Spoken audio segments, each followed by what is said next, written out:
आदरणीय दर्शक महानुभावहरू, म प्रस्तुता हिराबहादुर थापा र यो मिथिला नेपाल टेलिभिजनद्वारा सञ्चालित मिथिला दर्पणको तर्फबाट म यहाँहरूलाई हार्दिक नमस्कार टक्र्याउन चाहन्छु र यो मिथिला दर्पण मार्फत यहाँहरू माझ हामी लामो समय पछाडि भेट हुन आइरहेका छौँ र आज मिथिला दर्पणमा हामीले यस्तो व्यक्तित्वहरू लिएर यहाँहरू माझ हामी उपस्थित छौँ र उहाँहरूको परिचय गर्नुभन्दा पहिला नेपालको यो सङ्गीत तथा नाट्य क्षेत्र साङ्गीतिक क्षेत्र अहिले कस्तो अवस्थामा छ, कसरी अगाडि बढिरहेको छ र बाह्य सङ्गीतले अथवा बाह्य क्रियाकलापले कस्तो खालको असर पारिराखेको छ, यिनै कुराहरूको सेरोफेरोमा आजको हामीले यो बहसलाई सीमित राख्नेछौँ र विशेष गरी आजको यो बहसमा हामीले यो मिथिला दर्पण मार्फत नेपालको परम्परागत शास्त्रीय सङ्गीतको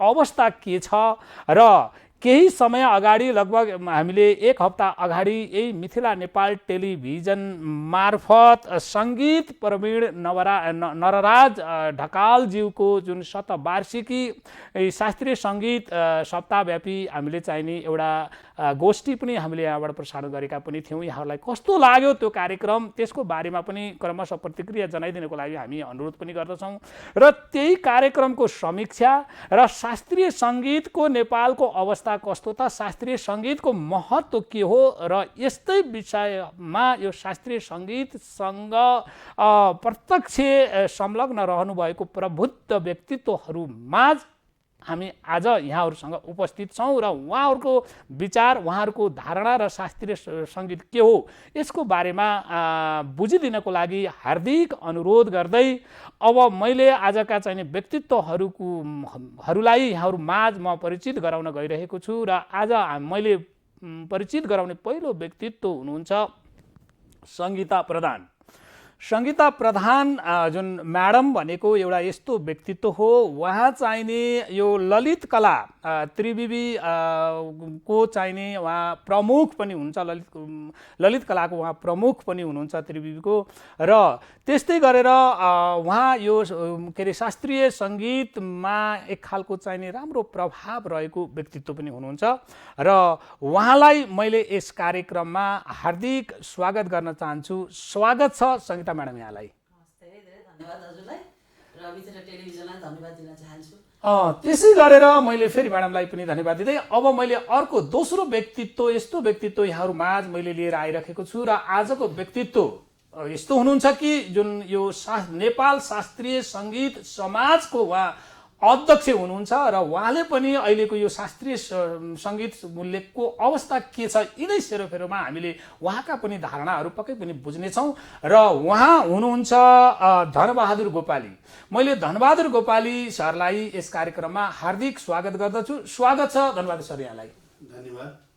र आजको अर्को एउटा यस्तो व्यक्तित्व मैले यहाँहरू माझ लिएर आएको छु। उक्त व्यक्तित्व हुनुहुन्छ ल सबैले परिचित, सबैले चिनेको व्यक्तित्व पनि हुनुहुन्छ किनकि उहाँ लामो समय सञ्चार क्षेत्रमा पनि उहाँले चाहिने एउटा आफ्नो राम्रो परिचय बसाल्न सफल भइसकेको व्यक्तित्व पनि हुनुहुन्छ र त्यो मात्रै होइन, उहाँ यो सङ्गीतको क्षेत्रमा र त्यसमा पनि शास्त्रीय सङ्गीतको क्षेत्रमा पनि उहाँको प्रभाव नितान्त प्रभावकारी भएको हुनाले यो शास्त्रीय सङ्गीत भनेको के हो र कस्तो अवस्था, शास्त्रीय सङ्गीतको नेपालको कस्तो अवस्था छ यही सेरोफेरोमा म उहाँसँग कन्सन्ट्रेट रहनेछु र उक्त व्यक्तित्व हुनुहुन्छ धीरेन्द्र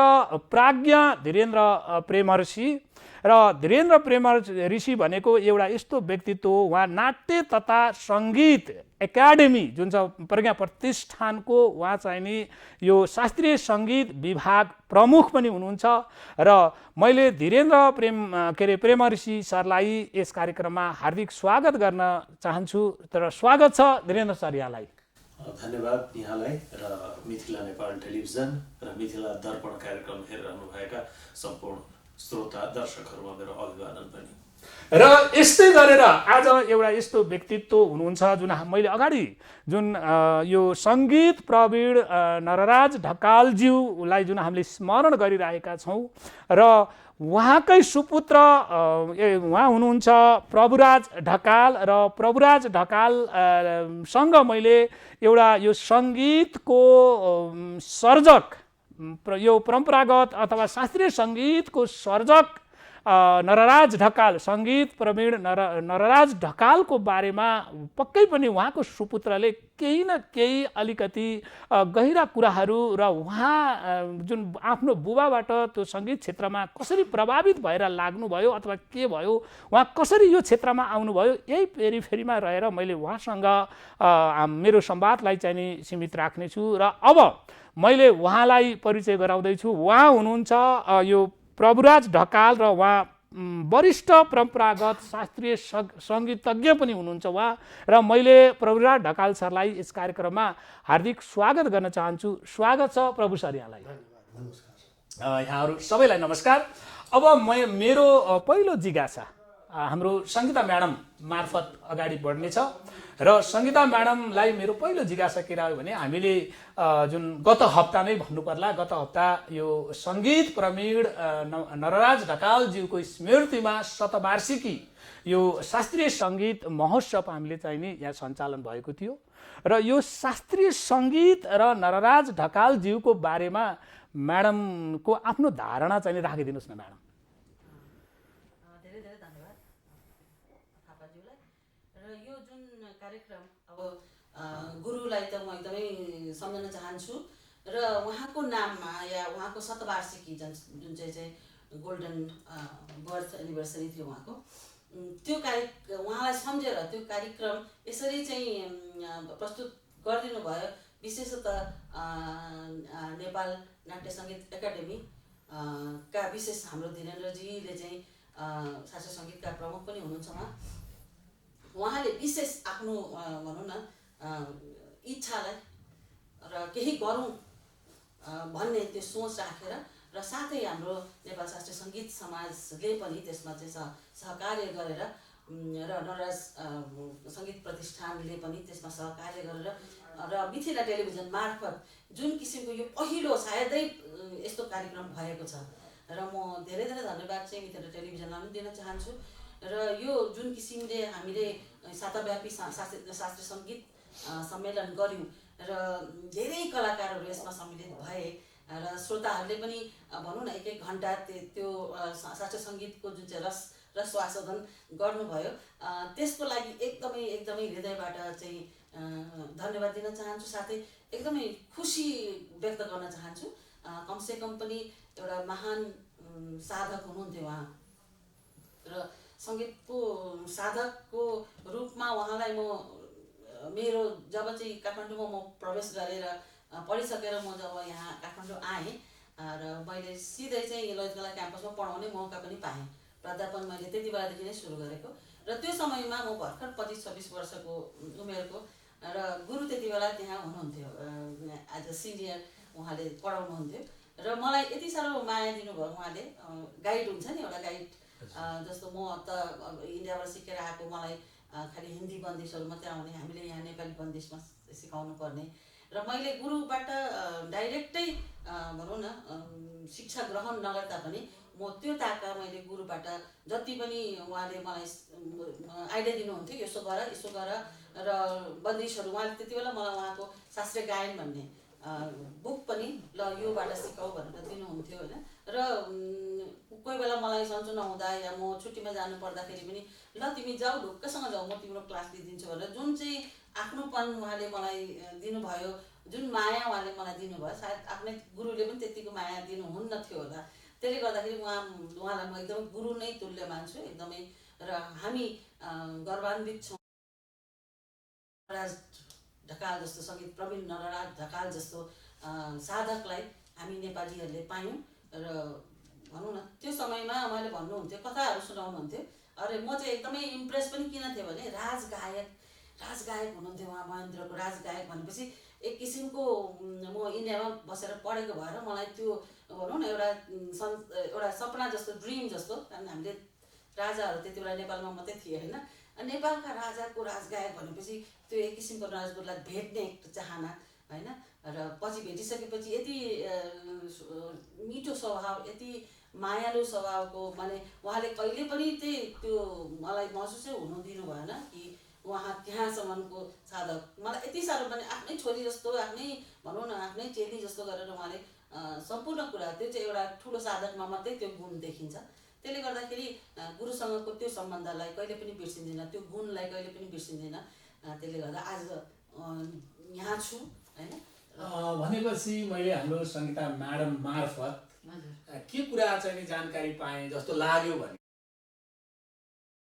प्रवीण नरराज ढकालज्यूको नजिक यहाँ जानुहुन्थेन भने सायद सङ्गीता म्याडम अहिले यो अवस्थामा आउनुहुन्थेन होला, यो महसुस यहाँले गर्नुभयो। एकदम मैले गुरुकै स्थानमा चाहिँ गुरु अहिले पनि गुरु नै भन्न चाहन्छु होइन।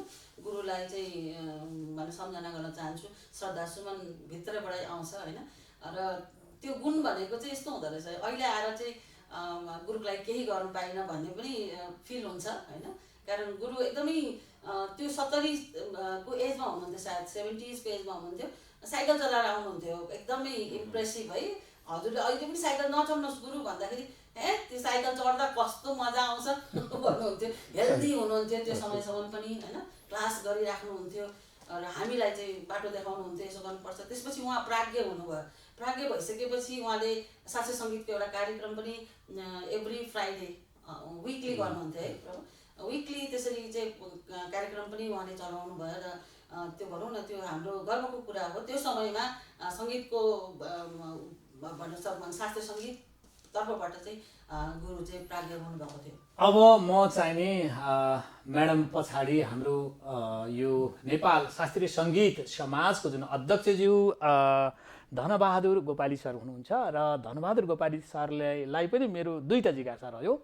जस्तै सङ्गीत प्रवीण नरराज ढकालज्यूलाई यहाँले कसरी बुझ्नुभयो एउटा, र अहिले शास्त्रीय जुन यो नेपाल शास्त्रीय सङ्गीत समाजले के गर्दैछ र गुरुको चाहिँ ऋण यहाँहरूले कसरी तिर्दै हुनुहुन्छ, के छ यसको बारेमा यहाँले आफ्नो भनाइ राखिदिनुहोस् न सर।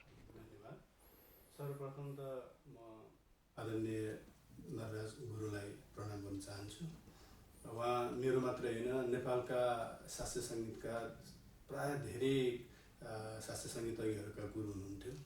मैले पनि उहाँसँग करिब 4-5 वर्ष 6 वर्ष नै मैले सिक्ने अवसर पाएँ। सुरुमा मैले शास्त्रीय सङ्गीतमा जब लगन भयो, म सिक्न मैले चाहेँ। ललित कलेजमा गुरु हुनुहुन्छ भन्ने थाहा पाएर ललित कलेजमा मैले भन्नुभएँ, सायद 41-42 सालतिर कुरो होला। त्यसपछि म एकदम सङ्गीतमा तल्लीन भएर एउटा कोठामा एक्लै प्र्याक्टिस गरेर बसिरहेको थिएँ। गुरुले बाहिर बसेर सुनिराख्नु भएको रहेछ ल। मैले सकाएपछि रोकेपछि उहाँभित्र आएर मलाई एकदम राम्रो मिहिनेत गर्ने रहेछ, मेरो क्लास पढेपछि म तिमीलाई चाहिँ विशेष ध्यान दिउँ ल भन्नुभएको थियो। त्यो बेला मलाई एकदम गर्व महसुस भएको थियो।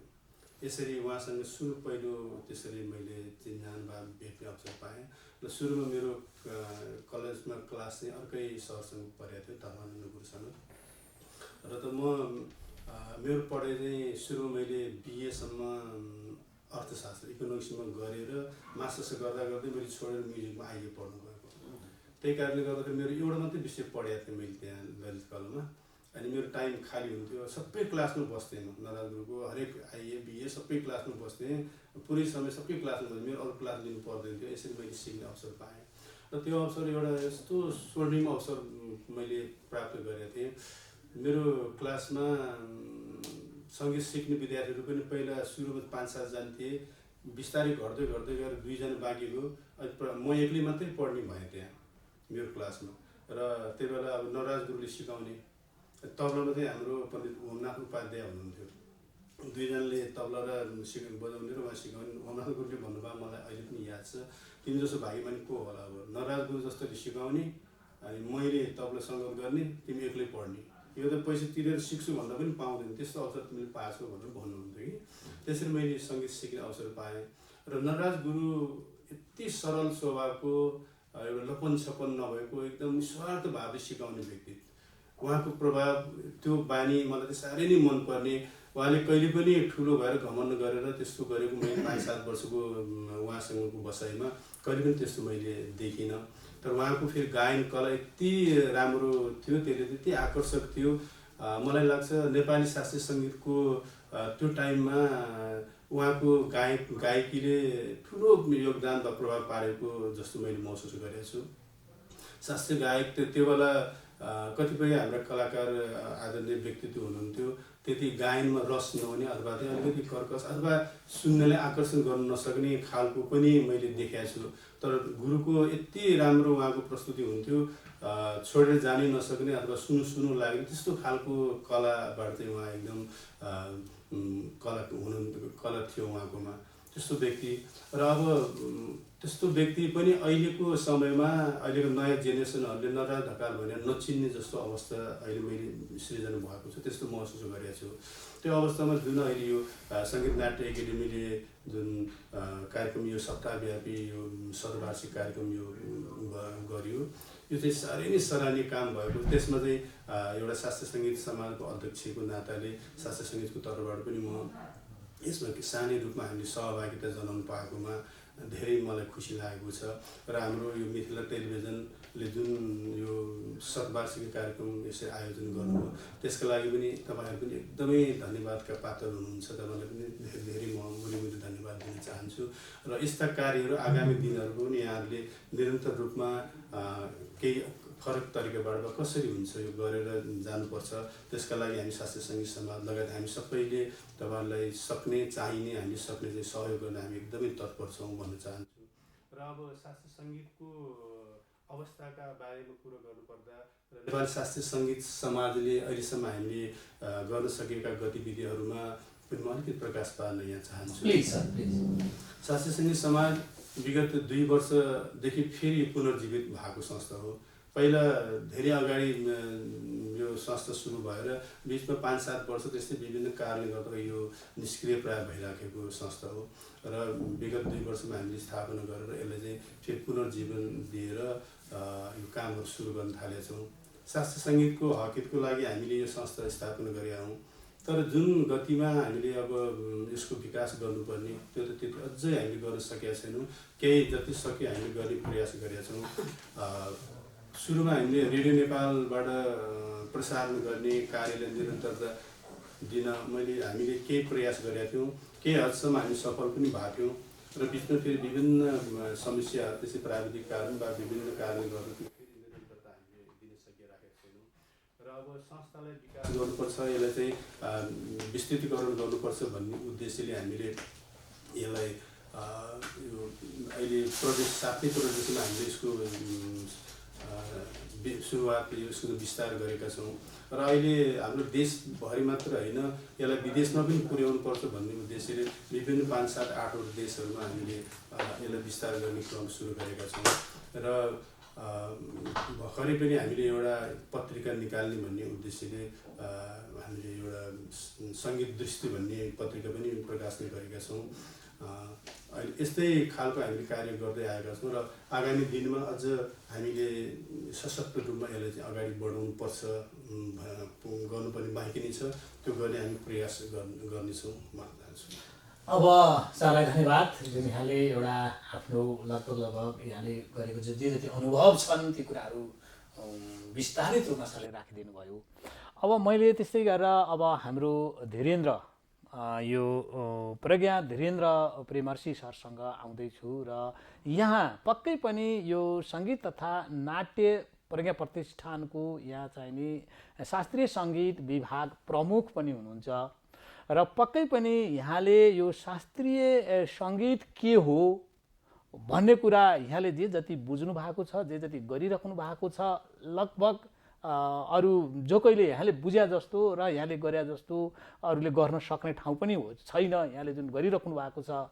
अब यो शास्त्रीय सङ्गीत के हो र सङ्गीत तथा नाट्य प्रज्ञा प्रतिष्ठानले शास्त्रीय सङ्गीतको उत्थानको लागि कस्तो कार्य गर्दैछ, एकचोटि हाम्रो यो नरराज ढकाल सङ्गीत प्रवीण नरराज ढकाल ज्यूको जुन स्मृतिमा यहाँले गरेका कामहरू यस मिथिला नेपाल टेलिभिजन मार्फत राखिदिनुहोस् न सर। हजुर, धेरै धेरै धन्यवाद। जुन चाहिँ यहाँले भन्नुभयो, मैले सङ्गीत बुझेको जानेको, त्यसमा पनि शास्त्रीय सङ्गीत, यसमा म पहिल्यै विनम्र अनुरोध गर्दछु, म शास्त्रीय सङ्गीत वा सङ्गीतै पनि धेरै बुझेको मान्छे होइन। निरन्तर बुझ्न चाहने, केही गरौँ भन्ने एउटा भाव राख्ने एउटा अकिञ्चन साधारण कार्यकर्ता हुँ। नेपाल सङ्गीत तथा नाट्य प्रज्ञा प्रतिष्ठानमा म जिम्मेवारीमा पुगेको छु। देशको कला, संस्कृति, सङ्गीत यी यावत कुराहरूको विकास हुनु पर्दछ भन्ने धारणा राखेको पनि छु। त्यसमा विश्वास गरेर कामहरू गर्दै आएको छु। मेरो कामका क्षेत्रहरू योभन्दा अलिकति अन्त बाहिर छन्। म परम्परागत सङ्गीतमा अलिकति विशेष चासो राख्ने व्यक्ति र नेपाल सङ्गीत तथा नाट्य प्रज्ञा प्रतिष्ठानको पहिल्यैदेखि जुन एउटा संरचना छ त्यसमा शास्त्रीय सङ्गीत चाहिँ नि त्यो परम्परागत सङ्गीतसँग जोडिएर आएको हुनाले संयोगवश मैले यो क्षेत्र पाएको हुँ र मेरो लागि यो अत्यन्तै सौभाग्यको कुरा हुन पुगेको छ कि मैले यो प्रज्ञा प्रतिष्ठान मार्फत शास्त्रीय सङ्गीतका स्रष्टा साधकहरू माझ गएर केही सहकार्य गर्ने, केही जान्ने, बुझ्ने, उहाँहरूको सङ्गतमा बस्ने अवसर पाएँ। किन सौभाग्य? वास्तवमा शास्त्रीय सङ्गीत चाहिँ मैले उसै पनि भन्ने गरेको छु, मैले बुझेको चाहिँ यही हो। यो भनेको सङ्गीतको संस्कार हो। सुसंस्कृत सङ्गीत चाहिँ यहीँबाट हुन्छ। कसैले व्याकरण भन्लान्, कसैले केही भन्लान्, होइन? जुनसुकै रूपमा भन्न सकिन्छ। एउटा सङ्गीत रूपी विशाल जुन धरहरा अनेक खालका छन्, त्यसको आधार स्तम्भ चाहिँ नि शास्त्रीय सङ्गीत हो। मैले बुझेको त्यो हो। र त्यो संस्कारको जुन मैले कुरा गरेको थिएँ, संस्कार सङ्गीतको लागि त हो नै। म फेरि पनि भन्छु, यो जीवनको पनि संस्कार यदि कहीँ छ भने त्यो चाहिँ नि सङ्गीतमा छ। जसरी यसमा साधना, लगनशीलता, एकनिष्ठता, होइन, निरन्तर समर्पणको कुरा सङ्गीतले, शास्त्रीय सङ्गीतले माग्छ हो। जीवनलाई पनि यदि हामीले त्यही लयमा लग्न सक्यौँ भने यो जीवन, यो सृष्टि कति सुन्दर हुँदो हो। मैले चाहिँ त्यो आभास, अनुभूति गर्न पाइरहेको छु। मलाई चाहिँ यो रूपमा सबभन्दा बढी लाभ भइरहेको छ। र अहिले भर्खरै हामीले जुन एउटा कार्यक्रम सम्पन्न गऱ्यौँ, शास्त्रीय सङ्गीत सम्मेलन साताव्यापी सङ्गीत प्रवीण नरराज ढकालज्यूप्रति समर्पित गरेर उहाँको शतवार्षिकीको सन्दर्भमा मलाई एउटा बडो गजब के लाग्यो भने, यसरी हेर्ने भने हामीले के गर्यौँ, कुन ठुलो कुरा गऱ्यौँ, केही पनि गरेका छैनौँ। तर यही छ, शास्त्रीय सङ्गीतको कुरा गर्दा उसै पनि अध्यात्मसँग जोडिन पुग्छ क्या। अनेक, चाहे साङ्गीतिक सुरका माध्यमबाट होस्, चाहे त्यसमा हुने अधिकांशका बोलहरू, बन्दिसहरूका माध्यमबाट हामी प्रायः त्यो माथिल्लो तत्त्वसँग आफूलाई चाहिँ एकाकार गर्ने प्रयास गर्छौँ। र यस अर्थमा भन्नुपर्दा नरराज ढकालज्यू र उहाँ जस्ता विभूतिहरू भनेका हाम्रो सङ्गीतका भगवानहरू हुन्। र भगवानलाई धेरै केही नचाहिँदो रहेछ। पत्रम पुष्पम, अलिकति फुल चढाइदिए बापत प्रसन्न हुने। र म त्यो देखिरहेको छु सम्पूर्ण शास्त्रीय सङ्गीतज्ञहरूमा। हामीले गऱ्यौँ, अलिकति के गऱ्यौँ, उहाँको नाउँमा एउटा 7 दिने कार्यक्रम गरिदियौँ। तर त्यही चाहिँ यहाँ महत्त्वपूर्ण हुन पुगेको छ, महत्त्वपूर्ण मानिन थालेछ भन्नाले हामीले त भावमा कन्जुसी गरिरहेका रहेछौँ नि त। विभिन्न क्षेत्रबाट अलिकति भाव खुल्ला गरिदिँदा त्यसले त धेरै चिज समेट्न सक्दो रहेछ। त्यही चाहिँ एउटा मैले सिकेको छु, सिक्दैछु। यही माध्यमबाट केही अझ गर्न सकियोस् भन्ने चाहना राखेको छु। हेरौँ के गर्न सकिन्छ। पक्कै पनि यहाँ एउटा यो सङ्गीत तथा नाट्य प्रज्ञा प्रतिष्ठान विभाग प्रमुख पनि हुनुहुन्छ। यहाँबाट आशा गर्ने कुराहरू अरू धेरै बाँकी पनि होला। अब म यो पहिलो फेजको पहिलो प्रश्न एउटा यस्तो व्यक्तित्वसँग गइरहेको छु र उहाँ हुनुहुन्छ सङ्गीत प्रवीण नरराज ढकालज्यूको सुपुत्र मात्रै होइन, उहाँ चाहिँ नि सङ्गीत प्रवीण नरराज ढकाल जुन एउटा प्रतिष्ठान छ त्यसको उहाँ अध्यक्ष पनि हुनुहुन्छ र यहाँ यस्तो दिग्गजहरूले जे कुराहरू राखिराख्नु भएको छ अनि त्यस्तो पिताको पुत्र हुन पाउँदाखेरिमा यहाँलाई कस्तो बोध भइराखेको छ के अरे प्रभुराज सर? मलाई सबभन्दा ठुलो कुरो मैले गर्व गर्ने मेरो जीवनमा मेरो बुबा तथा पिता गुरु होइन, उहाँ बाहेक अरू केही पनि हुँदैन जस्तो लाग्छ जीवनभर पछिसम्म पनि। मेरो पछि जीवन रहेछ पनि उहाँबाटै नै मेरो चाहिँ जन्म भयो र मैले जुन दिनदेखि म यो होसमा आएँ उहाँको आवाज कानमा गुन्जियो। त्यसले गर्दाखेरि मेरो आत्मालाई पनि उहाँले चाहिँ धोइधाइ गरेर कति फोहोर गरेर जन्मिएको थिएँ होला।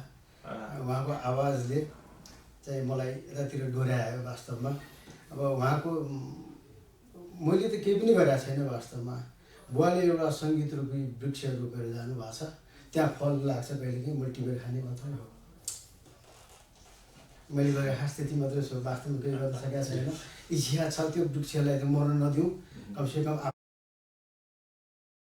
फल पछि अरूले पनि खाउन् भन्ने इच्छा छ।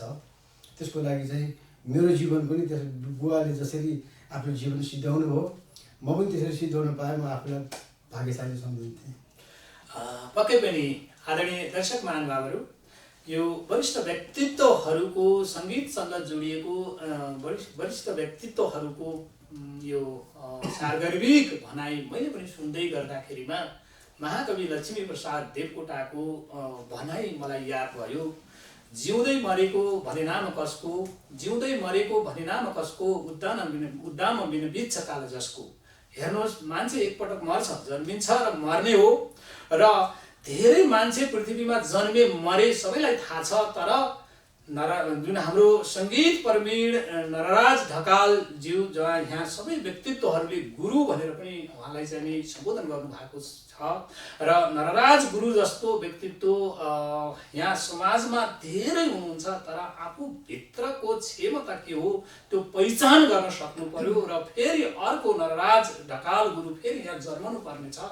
किनकि हाम्रो शास्त्रीय सङ्गीत जुन सङ्गीतको मुटु हो त्यो मुटु कतैतिर घायल हुन गइराखेको छ र अब हामीले यसलाई मलजल गरेर यसलाई चाहिँ शल्यक्रिया नै गर्नुपर्ने रहेछ भने पनि हामी सबै मिलेर यसको शल्यक्रिया गर्दै पुनर्शास्त्रीय सङ्गीतलाई जीवित बनाउनको लागि परौँ। मैले यो आग्रह गरेँ र फेरि म हाम्रो सङ्गीता म्याडमसँग जोडिँदैछु। म्याडम, यो शास्त्रीय सङ्गीत भनेको के हो? यो शास्त्रीय सङ्गीतलाई यहाँले कसरी बुझ्नु भएको छ? अलिक छोटोमा है म्याडम। शास्त्रीय सङ्गीत भनेको सङ्गीतको मेरुदण्ड जस्तो लाग्छ है मलाई चाहिँ। हजुर म्याडम। हामी मेरुदण्ड बगैर त हामी पनि उभिनु सक्दैनौँ नि होइन। त्यस्तो शास्त्रीय सङ्गीत भनेको अथाह सागर छ सङ्गीत भनेको होइन। र हामीले सङ्गीततिर हाम्रो ध्यान या भनौँ न म सङ्गीतमा केही गर्छु भनेपछि त्यो शास्त्रीय सङ्गीत नबुझिकन होइन या त्यसको मनन त्यसको गहन अध्ययन नगरिकन हामी अघि बढ्यौँ भने हामी लड्छौँ। त्यही हो। त्यसले गर्दाखेरि शास्त्रीय सङ्गीत भनेको सङ्गीतको शास्त्र पनि भनिन्छ होइन। जस्तो हामी सानोमा स्कुल जाँदाखेरि एबिसिडी पढ्छौँ, अ आ क ख पढ्छौँ, त्यस्तै शास्त्रीय सङ्गीत भनेको चाहिँ सङ्गीतमा अघि बढ्ने विद्यार्थीहरूको लागि या सङ्गीतको चाहना राख्ने भनौँ न सङ्गीतमा रस भिजेको व्यक्तित्वहरू जसले सङ्गीत सिक्छु भन्छ उहाँहरूले शास्त्रीय सङ्गीत सिक्नुपर्ने एकदम जरुरी हुन्छ। व्याकरण हो सङ्गीत भनेको। अब मैले म्याडमसँग यहाँ चाहिँ नि एउटा भन्नाले यो सङ्गीतको क्षेत्रको जिम्मेवार व्यक्तित्व पनि हुनुहुन्छ, ललित कलाको त यहाँ चाहिँ नि प्रमुख पनि हुनुहुन्छ त्रिवीको अन्तर्गत जुन विभागको। जस्तै शास्त्रीय यो सङ्गीतप्रतिको अहिलेको आकर्षण यहाँले कसरी बुझ्नु भएको छ? युवाहरूको अथवा चाहिँ नि यङ जेनेरेसनले यसप्रति कतिको आकर्षित भएको यहाँले महसुस गर्नुभएको छ? आकर्षित त धेरै छन्। अब कस्तो छ भने अहिले सङ्गीत कहाँ पुगेछ भन्ने त त्यो धेरै ठुलो कुरो हो होइन। सङ्गीत कहाँ पुगेछ अहिले सङ्गीतको कुनै पनि मापदण्ड छैन, विकृति पनि छ त्यसमा। तर शास्त्रीय सङ्गीत सिक्छु र म राम्रो गाउँछु भन्ने युवा पिँढीमा पनि त्यो जागरण भनौँ न, जनचेतना भनौँ न, त्यो चाहिँ आइसकेको छ। कारण हामी जति चाहिँ अहिले विद्यार्थीहरूको सङ्ख्या देख्छौँ प्राइभेट इन्स्टिट्युटहरूमा त्यत्तिकै छन् होइन। ललित कला क्याम्पसमा हाम्रो ब्याचलर 12 पास गरिसकेपछि ललित कला क्याम्पसमा म्युजिकलाई मेजर सब्जेक्ट लिएर पेन्टिङलाई लिएर होइन स्कल्पचरलाई लिएर ललित कला क्याम्पस उपत्यका भनौँ न अधिराज्यभरिका एक मात्र क्याम्पस हो होइन त्रिवीको अन्तर्गत, र विद्यार्थी त धेरै बढ्या छन् त्यो हिसाबमा। तर त्यति हो कि अब हामीले शास्त्रीय सङ्गीतलाई कहाँसम्म पुर्याउने र भनौँ न एउटा निकायको जिम्मेवारी कहाँ हुन्छ त्यो हो। अब हामी कहाँ अहिले ब्याचलर गरेर मास्टर्स गरेर हामीले जन्माएका विद्यार्थीहरू धेरै छन्। अहिले जति पनि भनौँ न अहिले स्कुलहरूमा म्युजिक टिचरहरू छन् होइन, राम्रो राम्रो गाउने कलाकारहरू छन्, म्याक्सिमम् चाहिँ हामी कहाँ पढेर जाने विद्यार्थीहरू छन्। तर ती पढेर मास्टर्स गरिसकेपछि ती विद्यार्थी कहाँ जाने त, प्लेटफर्म खोइ त।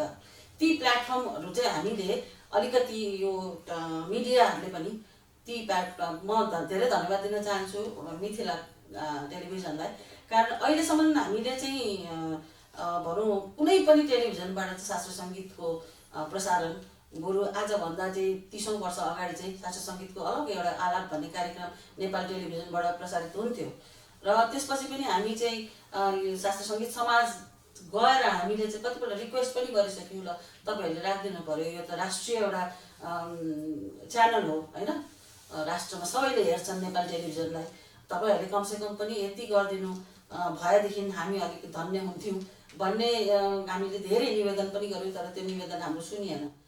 र अन्तमा आएर अहिले हाम्रो भनौँ न गुरुको नाममा जे होस्, सङ्गीत प्रवीण नराज गुरुको नाममा साताव्यापी जुन चाहिँ सङ्गीत सम्मेलन भयो, जुन चाहिँ एकदमै सफलतापूर्वक भयो, त्यसमा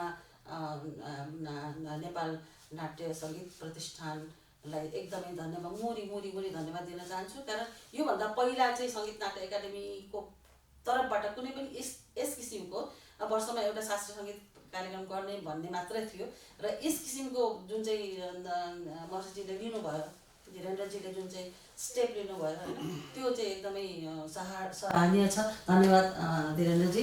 र यस्तो खालको चाहिँ अझ पनि हामी चाहिँ भनौँ न पलाएको छ मनमा आशाहरू, त्यो आशालाई तपाईँहरूले अझै पनि राम्रोसित गरिदिनुहुन्छ भन्ने चाहिँ लागेको छ।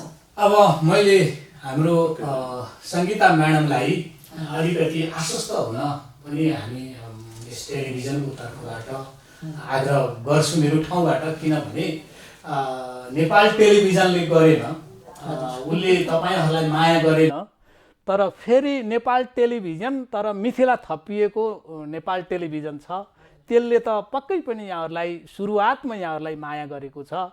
अब यहाँहरूलाई हामी के आग्रह गर्छौँ भने यो मिथिला थपिएको नेपाल टेलिभिजन जुन छ यो पक्कै पनि हाम्रा परम्पराहरू के हुन्, हाम्रा सङ्गीतलाई कसरी यो जनजिब्रो र जनआत्मामा पुर्याउन सकिन्छ, त्यसको लागि मिथिला नेपाल टेलिभिजन सदैव यहाँहरूसँग सहकारी गर्न हातेमालो गर्नेछ अथवा सहकारी गर्ने नै छ। हामी टेलिभिजनको तर्फबाट यहाँलाई यो आग्रह गर्दछौँ। पक्कै पनि यो मिथिला नाम तपाईहरुले जोड्नु भएको छ, यसको दायित्व पनि अलिकति गहन नै हुन्छ। सभ्यता संस्कृतिको आफैमा त्यो एउटा विशद चाहिँ सन्धान स्थल, त्यो नाम जोडिसकेपछि त्यसका कामहरू पनि प्रतिबिम्बित हुनुपर्छ होला। र मलाई लाग्छ हुनसक्छ हाम्रो जुन सहकार्य साताव्यापी सङ्गीत सम्मेलनमा थियो त्यही सहकार्यले पनि अगाडि बढाउन सक्ला, होइन भने यहाँहरूको आफ्नै पनि दायित्व। म एउटा जानकारी के पनि दिउँ भने आफै मिथिला क्षेत्रको भएको नाताले अहिलेसम्म पनि मिथिला क्षेत्रमा 4वटा प्राचीन सङ्गीत घराना चाहिँ सक्रिय छन् होइन अहिलेसम्म पनि। त त्यहाँ सङ्गीतको एउटा यस किसिमको वातावरण छ, खास गरी चेलीहरूलाई जन्मजातै गीत सङ्गीतमा चाहिँ लगाउने गरिन्छ परम्परागत गीतहरूमा। त्यहाँको संस्कृतिले केही वातावरण दिएको छ। यो नाम जोडिसकेपछि मलाई लाग्छ यहाँहरूको त्यो दायित्व नै हुन आउँछ र त्यसमा यहाँहरू अगाडि बढ्नुहुनेछ भन्ने विश्वास पनि राख्छु मैले बिचमा पनि। Thank you sir. त्यही भएर हामीले गर्ने भन्छौँ, हाम्रो सङ्गीता म्याडमले भन्नुभयो नेपाल टेलिभिजनले हेरेन, नेपाल टेलिभिजनले नहेरे पनि मिथिला थपिएको नेपाल टेलिभिजनले हेर्नेछ भनेर चाहिँ मैले यहाँसँग आएको। वास्तवमा हरेक क्षेत्रको विस्तार भइरहेछ। कसैको पनि मै मात्रै हुँ भन्ने चाहिँ नि त्यो ठाउँ रहेन होइन। प्रभुराज ढकाल मात्रै सङ्गीतकार होइन, यहाँ सङ्गीतकार धनबहादुर गोपाली हुनुहुन्छ, अरू नयाँ कोही आउँछ। अनेक क्षेत्रको विस्तार भइरहेछ। त्यसैले अब हरेकले कामका मार्फत नै स्थान दिएर नै आफूलाई चाहिँ नि जनता माझ ल्याउने हो। म त यति समयमा जन्मे, यस्तो हुँ भनेर चाहिँ त्यो हुने अवस्था गयो होइन। र मूल कुरो दृष्टिकोणको हो। कलाकारहरूलाई, कला क्षेत्रलाई कसले कसरी हेर्ने होइन। राज्यको पनि एउटा दृष्टि त हुनै पर्छ, प्लस राज्यका जति पनि अवयवहरू छन् होइन, चौथो अङ्ग पत्रकारितालाई भनिन्छ, मिडियाले कसरी हेरिरहेछ त शास्त्रीय सङ्गीतलाई। किन मिडियाको आँखामा शास्त्रीय सङ्गीत पर्दैन, अरू सङ्गीतलाई होइन, लोकलाई, पपलाई वा आधुनिकलाई उसले मार्केटिङ गरिरहेको छ। म योगदान गरेको कति गर्यो त्यो म अहिले भन्न सक्दिनँ। मार्केटिङ चाहिँ चट्ट गरिरहेछ, त्यसमार्फत योगदान पनि भइरहेछ। तर त्यो भनेको सङ्गीतको वृक्षमा तपाईँ पातमा मात्रै पानी हालिराख्नु भएको छ। यदि जरामा सिञ्चन गर्न चाहनुहुन्छ, साँच्चीकै देशको सङ्गीत बलियोस्, झाँगियोस् भन्ने चाहनुहुन्छ भने त्यसमा मिडियाको पनि, आम जनमानसको पनि, सबैको चाहिँ दायित्व के हुन्छ भने शास्त्रीय सङ्गीत बलियो होस् होइन। त यो मैले आफ्नो शास्त्रीय सङ्गीतको अवस्था यसका बारेमा अलिकति म थोरै कुरा गर्न चाहन्छु। यो शास्त्रीय सङ्गीत अहिले नेपालको सन्दर्भमा हेर्यो भने एकदमै विकास भएको छ। कुनै समय शास्त्रीय सङ्गीतमा एकदमै शिथिलता आएको अथवा यो अलि हराउन थाले जस्तो पनि मैले महसुस गरेको छु। एउटा मेरो अनुभव, रेडियो नेपालमा हरेक वर्ष पहिले प्रतियोगिता गरिन्थ्यो र एक सालमा एकपटकमा जम्मा 3 जनाले मात्रै त्यहाँ शास्त्रीय गायनमा सहभागी भएको पनि मलाई थाहा छ। त्यति बेला अनि 3 जना मात्रै भाग लियो, 4 जना थिए, 4 जना जम्मा। त्यही बेला अब नेपाल अधिराज्य नेपालभरिबाट 4 जना मात्रै भएको। त्यो अवस्थामा अनि सबैलाई प्रथम द्वितीय नगरेर सबैले सान्त्वना गरेर छिद्याएको जस्तो पनि इतिहास थियो। त्यही बेला मैले यो शास्त्रीय सङ्गीत अर्को पटकको शास्त्रीय सङ्गीतको प्रतियोगिता गरेन। मैले नै त्यहाँ पहल गरेर एउटा सिग्नेचर क्याम्पिङ गरेर यो शास्त्रीय सङ्गीत झन् हराउन थाल्यो, तिमीले नराखेर हुन्छ, गायनको हो विशेष। त्यस्तो भएको अवस्था थियो पहिला भन्दै। अहिले त हामीले अहिले भर्खर हाम्रो सङ्गीत मामिला पनि भन्नुभयो, कलेजमा हेरौँ हामीले, जस्तै म पद्मकर्णी कलेजमा काम गर्छु, त्यहाँ बिए फर्स्ट इयरमै 20-30 जना छन्। त्यसै आरआर कलेजमा पनि रतनराजी क्याम्पस भन्छौँ हामी, त्यहाँ सयौँका विद्यार्थी हुन्छन् त्यहाँ अहिले आइएम पढ्नेहरू। त्यसै ललित कलामा पनि त्यत्तिकै भिड छ। र अनि हामीहरू भन्छौँ शास्त्रीय सङ्गीतमा रुचि छैन अथवा शास्त्रीय सङ्गीतलाई अलिकति ओझेलो पार्न हामीले मिडियाले भनौँ, सरकारको तर्फबाट त्यस्तो भएको हामी पाउँछौँ। र हामीले अघि सङ्गीत म्यामले भन्नुभएको चाहिँ हामी रेडियो नेपालदेखि लिएर टेलिभिजनमा, नेपाल टेलिभिजनदेखि विभिन्न ठाउँमा हामीले प्रयास गर्यौँ। शास्त्रीय सङ्गीतको समाजको तर्फबाट पनि हामीले विशेष यो कार्यक्रम गरिदिनु पऱ्यो तपाईँहरूले, त्यसका लागि चाहिने सहयोग हामी गर्छौँ। यो कलाकार जुटाउने कार्यक्रम जुटाउने चाहिँ हामी गर्छौँ भन्दाखेरि पनि यिनीहरूले चाहिँ यो सर्वसाधारणले मन पराउँदैन भन्ने खालका कुरा गर्छन्। हामी कमाएर खानुपर्ने, यसमा विज्ञापन आउँदैन भन्ने खालका पनि कुराहरू सुन्न पाइयो कि। तर म उहाँलाई के भन्न चाहन्छु भनेदेखि अहिले यो कोभिडले गर्दाखेरि हाम्रो कार्यक्रम अलिकति बन्द भइरहेछ। योभन्दा अगाडि हाम्रो नेपालमा शास्त्रीय सङ्गीतका कार्यक्रमहरू विभिन्न ठाउँमा हुने गरिन्छ। जस्तै म कलानिधि इन्द्र सङ्गीत महाविद्यालयसँग सम्बन्धित छु। त्यहाँ हामी हरेक महिनाको पहिलो शुक्रबार कार्यक्रम गर्छौँ। त्यो गर्दाखेरि त्यहाँ मान्छेहरू बस्ने ठाउँ हुँदैन थियो, हेर्ने दर्शकहरू त्यति भिड हुन्थ्यो। त्यसै अर्को सबभन्दा यो किराँतेश्वर सङ्गीत आश्रममा हुन्थ्यो, त्यहाँ यति मानिसहरू त्यो दर्शकहरू जम्मा हुन्थे। त्यस्तै यो के हाम्रो यलमाया क्लासिक भन्नेमा पनि हुन्थ्यो, त्यहाँ पनि यति राम्रो कार्यक्रम भइरहेछ विभिन्न ठाउँ। त्यस्तै अरू राम मन्दिरदेखि लिएर कपनमा धेरै ठाउँ हुन्छ कि, जस्तै हाम्रो प्रभुजीले पनि हाम्रो त्यहाँ पनि गर्ने गरिन्छ। यदि यो शास्त्रीय सङ्गीत मान्छेले रुचाउँदैन भन्ने खालका व्यक्तिहरूलाई चाहिँ म त्यहाँ आउनलाई अनुरोध गर्न चाहन्छु कि त्यहाँ हेर्नुहोस् यति मान्छेहरूको राम्रो माहौल हुन्छ, त्यति मान्छेहरू त्यहाँ आकर्षित भइरहेको हुन्छ। जबकि अहिले हामीले भन्दाखेरि पप गीतहरू मन पराउँछौँ भन्छन्, पप मन पराउने एक जमात होलान्, त्यसपछि शास्त्रीय सङ्गीत मन पराउनु त्योभन्दा बढी छन् कि त्यहाँ। हजुर। तर हामीले चाहिँ त्यसलाई चाहिँ क्याप्चर गर्न सकिरहेको छैनौँ अथवा त्यसलाई अलिकति इग्नोर गरिरहेको छौँ। यो शास्त्रीय सङ्गीत मन पराउँदैन भन्ने खालको हामी भनिरहेको छौँ, त्यो चाहिँ बिल्कुलै होइन। त्यस कारण मलाई लाग्छ एउटा पूरक कुरामा महत्त्वपूर्ण वा मननीय कुरा चाहिँ के छ भने युवा वर्गको आकर्षण बढ्दो। एकदम सही। कुनै समय यस्तो थियो होइन, यतै दिन गएका मान्छेहरूले समय पास गर्न चाहिँ नि शास्त्रीय सङ्गीत पनि सुनिदिन्छन् भन्ने एउटा धारणा थियो। त्यो सर्वथा मिथ्या प्रमाणित भइसकेको छ। एकदम युवाहरू आइरहेका छन् सुन्न पनि र यसमा सहभागी हुन पनि होइन। अहिले चाहिँ एउटा के मान्यता विकसित भएको छ भने यदि हामी सङ्गीतको क्षेत्रमा बामे मात्र सर्ने हो भने पनि हामीले शास्त्रीय सङ्गीत चाहिँ नि सिक्नुपर्छ, यसको कमसेकम क ख ग घ जान्नै पर्छ भन्ने छ र यसमा चाहिँ भनेपछि गहिराइसँग जानुपर्छ भन्ने हामी अलि स्पष्ट हुन के खोजे भने मैले आम दर्शकहरूलाई जस्तै अब युवामा जुन खालको एउटा शास्त्रीय सङ्गीतप्रति जुन आकर्षण बढेको छ भने अब शास्त्रीय सङ्गीत भनेको के रहेछ भन्ने त्यो जुन उहाँहरूमा त्यो बुझाइ वृद्धि हुँदै गएको कारणले हो। हजुर प्लिज सर। नेपालमा शास्त्रीय सङ्गीत चाहिँ को महत्त्व अहिले सिक्नुपर्छ भन्ने चाहिँ विद्यार्थीहरूमा जनमानसमा बढ्नुको कारण चाहिँ यसको श्रेय खास कसलाई जान्छ भने सिधै मनमा छातीमा हात राखेर कुरा गर्नुपर्छ सत्य कुरो, यो विदेशी इन्डियन च्यानललाई जान्छ। कारण किन भन्नुभयो भने यो इन्डियन आइडल हरेक साङ्गीतिक प्रतियोगितात्मक कार्यक्रमहरूमा त्यहाँका जजहरू पनि सबै शास्त्रीय सङ्गीतको धुरन्धर जजहरू हुनुहुन्छ। अनि उहाँहरूले छान्ने विद्यार्थीहरू पनि चाहिँ शास्त्रीय सङ्गीतबाट आएको अनि उनीहरूले त्यस्तो जजले जाँचेको त्यस्तो विद्यार्थीहरूले गाएको त्यसको त्यो निचोड जुन चाहिँ त्यो हिरा चाहिँ संसारभरि जान्छ त्यो देखेर यहाँको चाहिँ पनि विद्यार्थीवर्गले शास्त्रीय सङ्गीत सिक्नुपर्छ है भन्ने बल्ल धारणा आउन थालेको हो। सोनु निगमले सारेगामा कार्यक्रम चलाएदेखि बिस्तारै सङ्गीत शास्त्रीय सङ्गीत सिक्नुपर्छ भन्ने कार्यक्रम सङ्गीत सिक्नुपर्छ है अब मैले यहाँका मिडियाहरूले त्यो कुरा बुझ्नु पर्यो। यहाँको मिडियाले चाहिँ यो कार्यक्रमलाई चाहिँ यस्तो किसिमको कार्यक्रम चाहिँ गराउनु पर्यो होइन। यहाँको मिडियाले लाग्नु पर्यो, जजहरूलाई पनि त्यही स्तरको जजहरू ल्याउनु पर्यो। त्यो गिटार बजाएर गीत गाएको भरमा जज ल्याउनु भएन, किनभने यो जज गर्नलाई त के यो गीत सुन्दा कस्तो लाग्यो भने मलाई अलिकति नमिल्या जस्तो लाग्यो है भन्ने जज छ क्या, त्यो भन्न भएन। तिम्रो यो बिग्रेको भन्ने जजहरूको क्षमता भएको जज हुनु। मैले हाम्रो प्रभुराज सरलाई चाहिँ अलिकति अनुरोध गर्दै म यताबाट अगाडि बढेँ। जस्तै यहाँ हाम्रो धीरेन्द्र प्रेम महर्षि भनेको चाहिँ नि प्रेम ऋषि धीरेन्द्र प्रेम हजुर।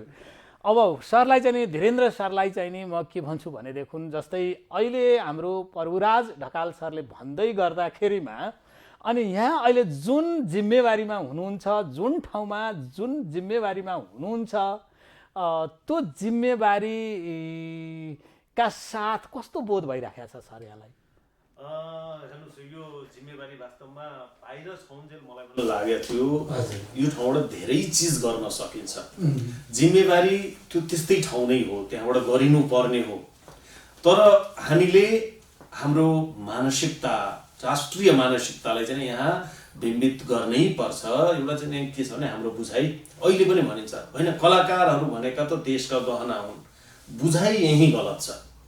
कलाकार देशका गहना होइनन्, गहना यस्तो चिज हो है तपाईँलाई मन लाग्यो लाउनुहुन्छ झुन्ड्याउनुहुन्छ होइन, मन लागेन झिकेर फाल्दिनुहुन्छ, बेच्नु पनि मिल्छ।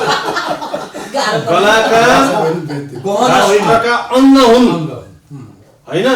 यो अङ्ग चाहिँ तपाईँको दह्रो भयो, बलियो भयो होइन, एकदम सफा भयो भने बल्ल तपाईँको अनुहार चाहिँ उज्यालो हुन्छ, गहनाले होइन। यो बुझाइ जुन दिन विकसित हुन्छ त्यसपछि राज्यले कलामा, संस्कृतिमा, साहित्यमा लगानी बढाउँछ। त्यो लगानीको प्रतिफल जब विभिन्न ठाउँमा जान्छ त्यसपछि हामीले पनि गर्वसाथ भन्न पाउँछौँ म चाहिँ जिम्मेवार ठाउँमा छु, यो जिम्मेवार ठाउँबाट मैले यो गर्न सक्छु। अहिले त म सपना मात्र देख्न सक्छु होइन, मेरो हात चाहिँ झन्डै झन्डै रित्ता छन्। तर यो रित्तो हातमा पनि कहिलेकाहीँ यस्ता म त अहिले मैले एउटा कार्यक्रम सम्पन्न गरेँ। म कलाकारहरूप्रति एकदम हार्दिक आभार व्यक्त गर्दछु। हेर्नुहोस्, यो तपाईँको टेलिभिजन स्टुडियोसम्म कुन कष्टले कसरी आउनुभयो। हामीले मात्र जुन अघि मैले पत्रम पुष्पम भने, त्यो पत्रम पुष्पम अलिकति चाहिँ अर्पण गऱ्यौँ, त्यस आधारमा सबैजना आइदिनु भयो, पत्याइदिनु भयो, ओहो शास्त्रीय सङ्गीतको यो त अनुष्ठान भइरहेछ भन्ने भाव व्यक्त गरिदिनु भयो। यो कलाकारहरूको महानता हो। हामीले केही गर्न सकेका होइनौँ। र त्यहाँ सहकार्यको संस्कार के हो, संस्कृति के हो, त्यो पनि मैले फेरि शास्त्रीय सङ्गीत समाजसँग सिकेँ। हामीले थुप्रै ठाउँमा सहकार्य गर्छौँ। ठिकै छ, अब दियो पैसा सैसा त केही छैन, अब हुन्छ नि त, हाम्रो पनि नाउँ छ, ल फलानु गइदिउँला नि। मैले के पाएँ भने यो कार्यक्रममा 7 दिन नेपाल शास्त्रीय सङ्गीत समाजका महासचिव गोकुल लिम्बूजी, म जति चिन्ता गर्थेँ, जति तयारी गर्थेँ, त्यत्तिकै तदारुकताका साथ, तत्परताका साथ उहाँ उपस्थित रहनुहुन्थ्यो। हरेक काममा त्यसै गरी लागिरहनुहुन्थ्यो। अब मिथिला नेपाल टेलिभिजनको म कुरा गर्दिनँ, म यहीँबाट हामी कुरा गरिरहेका छौँ। र अहिले हामी जे जति व्यक्तित्वहरू छौँ यहाँ, आदरणीय Dhanbahadur Gopali sir, Sangeeta madam, Prabhuraj sir, सबै शास्त्रीय सङ्गीत समाजसँग जोडिएका व्यक्तित्वहरू हुनुहुन्छ। उहाँहरूको त्यो समाजको दृष्टिले पनि त्यत्तिकै महत्त्वपूर्ण सहभागिता थियो। यो हो सहकार्य। यो सहकार्यको चाहिँ संस्कृति, त्यही शास्त्रीय सङ्गीतको जुन मेहनत गर्ने, लगन गर्ने, सम्मान गर्ने एउटा अघि जुन विनम्रता उहाँले व्यक्त गर्नुभयो, म जे छु बुवाले रोपेको रुखको फल टिपेर खाइरहेको छु, यी सारा चिज चाहिँ नि हामीले यहाँबाट पाइरहेछौँ। यो दर्शन, यो चिन्तन है, जीवनलाई त धन्य पार्ने चिज यहाँ छ। त्यसैले अहिले हामीले केही गर्न सकिरहेका छैनौँ।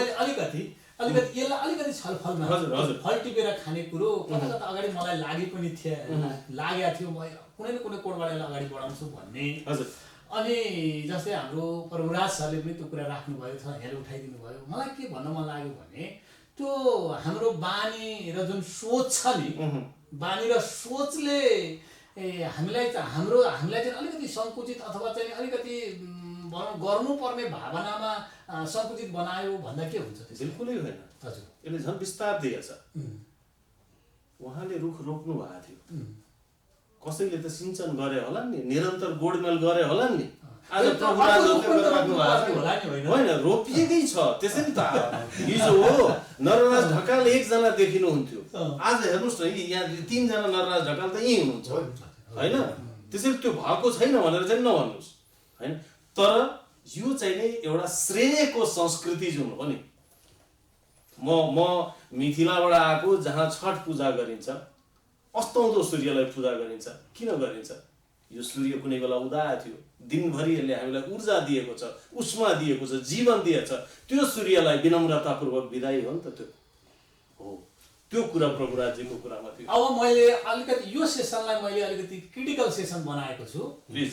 जस्तै अब हाम्रो प्रभुराज सरले भन्नुभयो कि हामीले यो इन्डियन च्यानलहरूले गर्दाखेरिमा हाम्रो शास्त्रीय सङ्गीतप्रति आकर्षण बढ्यो। अनि सरले यहाँ त केही पनि गर्नै सकिने अवस्था छैन भन्ने खालका कुराहरू पनि केही मात्रामा आए। केही पनि गर्न सकिने खालका छैन भन्ने होइन। यहाँ इन्डियन च्यानल चाहिँ प्राइभेट मिडियाको कुरा भइरहेछ। तपाईँले मलाई सरकारी निकायको बारेमा कुरा गर्दै हुनुहुन्छ, तपाईँको कुरा बाजेको छ है, यसरी नबजाउनुहोस्। मतलब यो यसमा अथाह काम छ, थुप्रै गर्न सकिन्छन्। तदनुरूप हाम्रो दृष्टिमा संस्कृति पर्न सकेको छैन। राज्यको दृष्टिमा संस्कृतिमा जुन किसिमले लगानी हुनुपर्ने हो त्यो भएको छैन भन्ने मेरो मान्यता हो। अब फेरि अझै जोड्दैछु मैले यसलाई।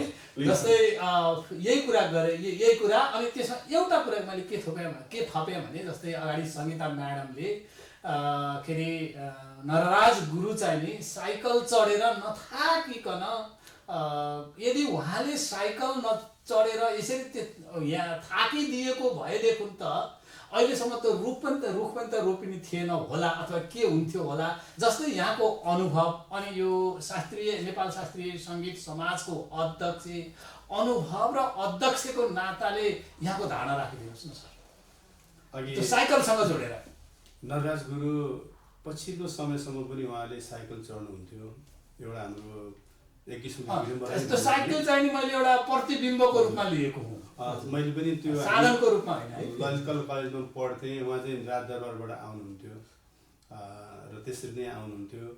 अब नेपाल सरकारले त्यत्रा ठुला व्यक्तिलाई एउटा केही सुविधाहरू चाहिँ दिनुपर्ने थियो, त्यति दिन सकेको छु मैले। तर मेरो भनाइ अलि फरकतिर गयो। मेरो भनाइ के हो भन्दाखेरि नरराज गुरुले चाहिँ नि साइकल चढेर अहिले एउटा चाहिँ नि प्रतिष्ठान, स्मृति प्रतिष्ठान बन्ने वातावरण पनि बन्यो, एउटा चाहिँ नि नाट्य तथा सङ्गीत के अरे प्रज्ञा प्रतिष्ठान बन्ने वातावरण पनि बन्यो। छुट्टियो नि त हाम्रो, पहिला त एकै ठाउँमा थियो नि त, छुट्टिने खालको वातावरण बन्यो।